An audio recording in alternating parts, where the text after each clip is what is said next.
Hello दोस्तों, नमस्कार। मैं एस राज क्लासेस भंगे अपने यूट्यूब चैनल पर स्वागत करता हूं। अगर आप जैव प्रक्रम का नोटबुक तैयार नहीं किए होंगे 1 से लेकर 26 तक, तो आप जाके प्ले लिस्ट में आप नोट कर लीजिएगा या डिस्क्रिप्शन में वीडियो का लिंक मिल जाएगा। वहां से सब सीरियल बस सीरियल कर लीजिएगा 26 तक। इस वीडियो में 27 से बताना है। 27 क्वेश्चन कहता है कि रक्त दाब, दाब लिखा हुआ है, रक्त दाब क्या है। चलिए, रक्त दाब क्या है तो नोट करना है भी, याद भी करना है, एग्जाम की तैयारी भी करना है। तो रक्त दाब क्या है तो रुधिर वाहिकाओं के विरुद्ध, रुधिर वाहिकाओं के विरुद्ध जो दाब कार्य करता है उससे रक्त दाब कहते हैं। रुधिर वाहिकाओं के विरुद्ध, विरुद्ध के मतलब होता उल्टा विपरीत, जो कार्य करता है उसे रक्त दाब कहते हैं। अब आगे आते हैं। सामान्य रक्त दाब लगभग 120/80 mm होता है। ये ऑब्जेक्टिव क्वेश्चन बनेगा, इसलिए इसको नोट कर लीजिएगा अच्छा तरह से। पारे का स्तंभ का बराबर होता है। चलिए, अब 28 क्वेश्चन कहता है। 28 क्वेश्चन के लिए हम लोग तैयार रहेंगे नोट करने का। हमारे जैव बहुकोशिकीय जीव में ऑक्सीजन की आवश्यकता पूरी करने के विवरण क्यों अभिप्राय है या अप्रायत है। आंसर में चलते हैं। बड़े आकार वाले हमारे जैसे बहुकोशिकीय जीव में सभी कोशिका अपने आसपास के पर्यावरण सीधे संपर्क में नहीं रह सकती है, अतः साधारण विसरण सभी कोशिका की आवश्यकताओं की पूर्ति नहीं कर सकता है, इसलिए हमारा ये जो विसरण के अपर्याप्त है। अब 28 क्वेश्चन हो गया। अब 29 हम चलते हैं। आराम से वीडियो को रोक रोक के आप नोट कर लीजिएगा। चलिए, 29 क्वेश्चन कहता है कोई वस्तु सजीव है, इसका निर्धारण करने के लिए हम किन मापदंड का उपयोग करेंगे। कोई वस्तु सजीव है, इसका निर्धारण करने के लिए हम किस मापदंड का उपयोग करेंगे। देखिए आंसर में, सजीव में श्वसन प्रक्रम का पाया जाना इसके सजीव होने का एक मुख्य मापदंड है। सजीव है तो उसमें श्वसन प्रक्रम पाया जाना है, एक प्रमुख है, मापदंड है। यह एक प्रमुख जैव प्रक्रम है जिसके भोजन अणुओं का ऑक्सीकरण होता है, जिसके फलस्वरूप ऊर्जा का उत्पादन होता है।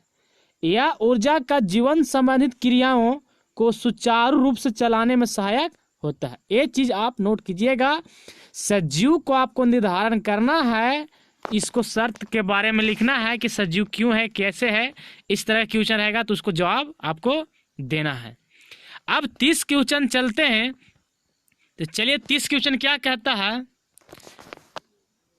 किसी जीव द्वारा किन कच्ची सामग्री का उपयोग किया जाता है।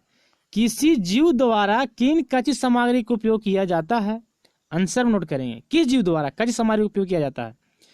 किसी जीव के शारीरिक वृद्धि के लिए उसे बाहर से अतिरिक्त कच्ची सामग्री भी आवश्यकता होती है।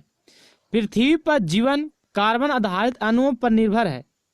पृथ्वी पर जीवन जो है वो कार्बन आधारित अणुओं पर निर्भर है, अतः अधिकांश खाद्य पदार्थ भी कार्बन आधारित है।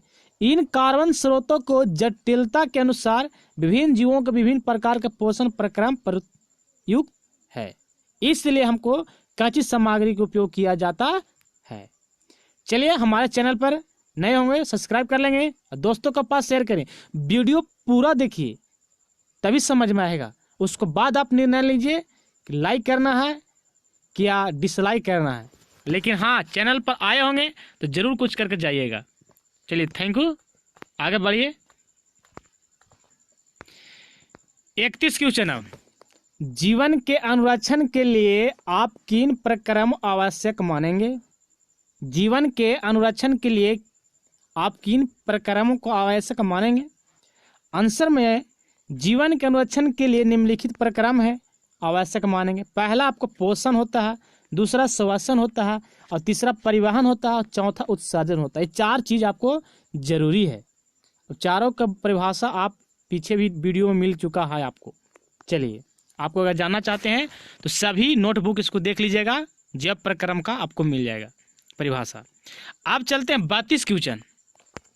32 कहता है कि श्वसन के लिए ऑक्सीजन प्राप्त करने की दिशा में एक जलीय जीव का अपेक्षा स्थलीय जीव का प्रकार लाभप्रद है।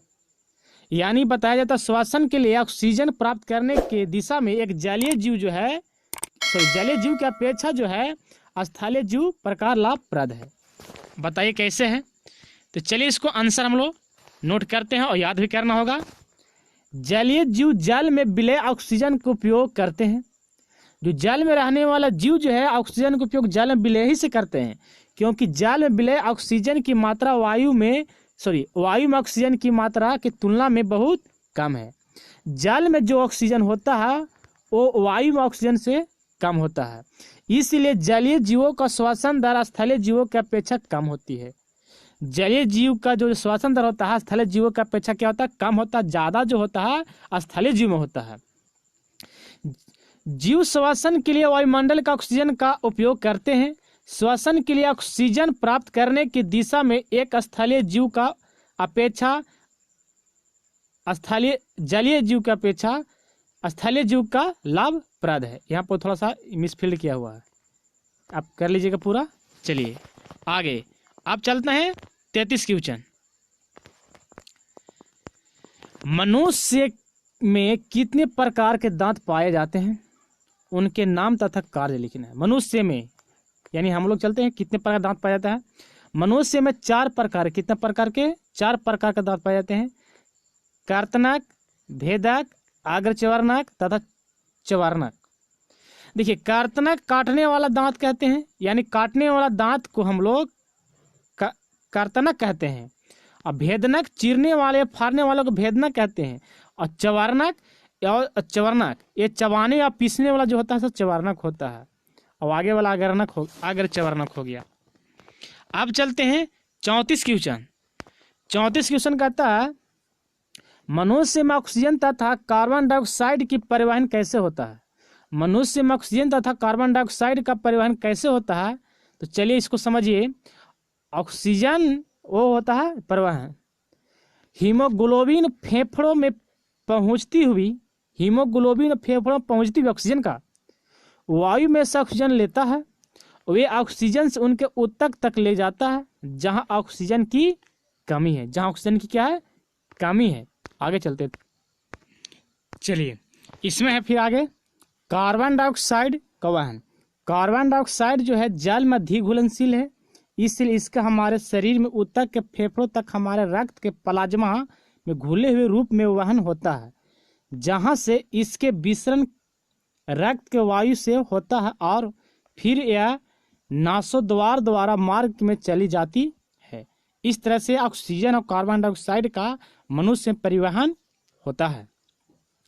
अब चलते हैं आगे 35 क्वेश्चन। गैसों में विनिमय के लिए मानव फुस्फुसी अधिकट क्षेत्र से कैसे अवकलित किया है? इसको बारे में हम लोग करेंगे। चलिए इसको आंसर में हम लोग देखते हैं। मानव फुस्फुस में अनियमित कुपिकाएं होती है। यदि इनमें सम्मिलित क्षेत्रफल का आकलन करें तो वह लगभग 80 वर्ग मीटर के बराबर होगा। अतः इन कुपिकाओं की अभिकल्पना है कि हमारे फुस्फुस क्षेत्रफल अधिक होता है। फुस्फुस क्षेत्रफल क्या होता है? अधिक होता है। अब 36 क्वेश्चन आप आराम से नोट कीजिएगा। 36 क्वेश्चन। मानव में वहन तंत्र में घटक कौन से हैं? इन घटकों क्या कार्य है? इसको हम चर्चा करेंगे। लास्ट क्वेश्चन है वीडियो में, इतना ही। आगे तो आंसर में हम चलते हैं कि मानव में वहन तंत्र घटक उनके कार्य निम्नलिखित हैं। क्या है? पहला जो होता है हृदय। रुधिर को एक पंप की तरह शरीर के विभिन्न भागों में भेजना हृदय काम है। अब धमनी, शुद्ध रुधिर को हृदय से शरीर के विभिन्न अंगों तक भेजना। और सीरा, देखिए धामनी सीरा अंतर आता है। धामनी सीरा एक दूसरे के उल्टा है। सीरा जो अशुद्ध रक्त को हृदय तक लाना।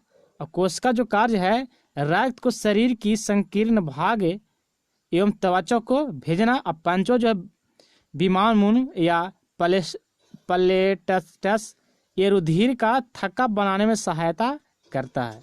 इस वीडियो में इतना ही। Thank you so much. अगला वीडियो इंतजार करें, उससे पहले आपको इस सब को नोट कर लें और याद करें। थैंक यू सो मच, धन्यवाद।